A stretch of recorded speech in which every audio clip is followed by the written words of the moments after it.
अच्छा, आपको ना एक इंटरेस्टिंग बात बताने जा रहा हूँ आज मैं। इंटरेस्टिंग बात ये बताने जा रहा हूँ कि ना बहुत से इंसान ज़िंदगी में ऐसे मेरे को मिले हैं, आम लोगों को भी मिलते हैं।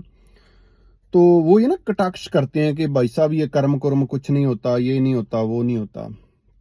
तो मैं ना उन लोगों को एक बात कहना चाहता हूँ। एक ना पात्र था महाभारत में द्रौपदी।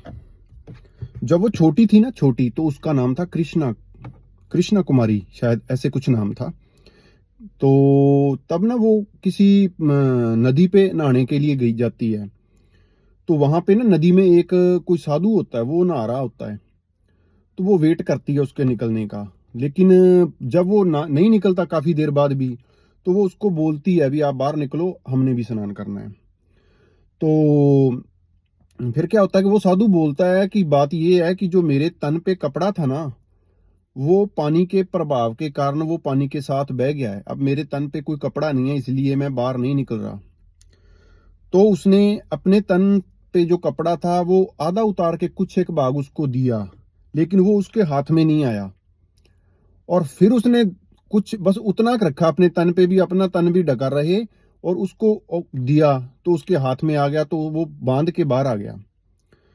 तो बाहर आते ही उस साधु ने एक बात बोली कि जा लड़की, कभी ना कभी तेरी भी कोई नग्न अवस्था को ढकेगा। जा लड़की, कभी ना कभी कोई तेरी भी नग्न अवस्था को ढकेगा। समय बदला, आगे बढ़ा। तो जब आपको पता ही है, ये अपने पांडव थे जो जो अपने गुरु की नहीं मानते थे। तो उन्होंने क्या किया, चाहे उन्होंने अपने श्री कृष्ण जी की नहीं मानी, नहीं तो जिनके पास श्री कृष्ण जैसे गुरु थे उनकी मानते तो शायद वो नौबत ही ना आती। चलो वो नौबत आ भी गई। जब आखिरी समय था, कृष्ण जी तैयार बैठे थे, मेरे को याद करेंगे, इन्होंने याद नहीं किया। जब आखिरी समय था, पता लग रहा था भी अब तो सब कुछ जाने वाला है, तब फिर उस कृष्णा ने, जो द्रौपदी बन गई थी, उस कृष्णा ने अंतर मन से फिर उसको पुकारा। तो फिर पता नहीं कितने माइक्रो सेकंड का समय लगा उनको प्रकट होते। तो फिर जो किसी ने बोला था ना भी जा लड़की, तूने आज किसी की नग्न अवस्था को ढका है, तो तेरी भी कोई नग्न अवस्था ढकेगा। बस फिर वही हुआ।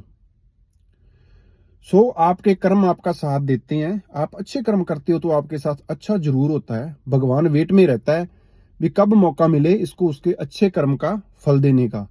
भगवान यानी कि कुदरत वेट में रहती है, ब्रह्मांड जिसको लोग बोलते हैं, ब्रह्मांड वेट में रहता है कि ये कब मेरे को मौका मिले, मैं इस बंदे का कर्ज उतार दूं। वो कर्ज मानता है ब्रह्मांड भी। बस बात ये है, कुछ एक गंदे लोगों के पीछे मत चलो। छोटी छोटी कामयाबियां मत देखो, छोटे छोटे वो ना देखो, इसके पास सुख है, ये है, ये छल करता है, कपट करता है, इसके पास सुख है, ये कर रहा है।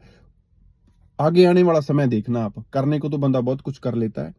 बेफिक्री से जियो और खुल के जियो। जो जब होना है वो होगा ही, तय है। पहले मैं भी नहीं मानता था, लेकिन अब मान गया हूं, तय है। जो आपकी लाइफ में होना है वो होना है। आप कोशिश करते रहो, जब समय आएगा आपको उस कोशिश का फल मिलेगा।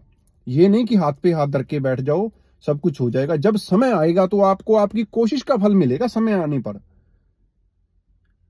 तो खुल के जियो, हंस के जियो, जियो और जीने दो। अच्छे कर्म करो, अच्छे बनो, आगे बढ़ो। नमस्कार।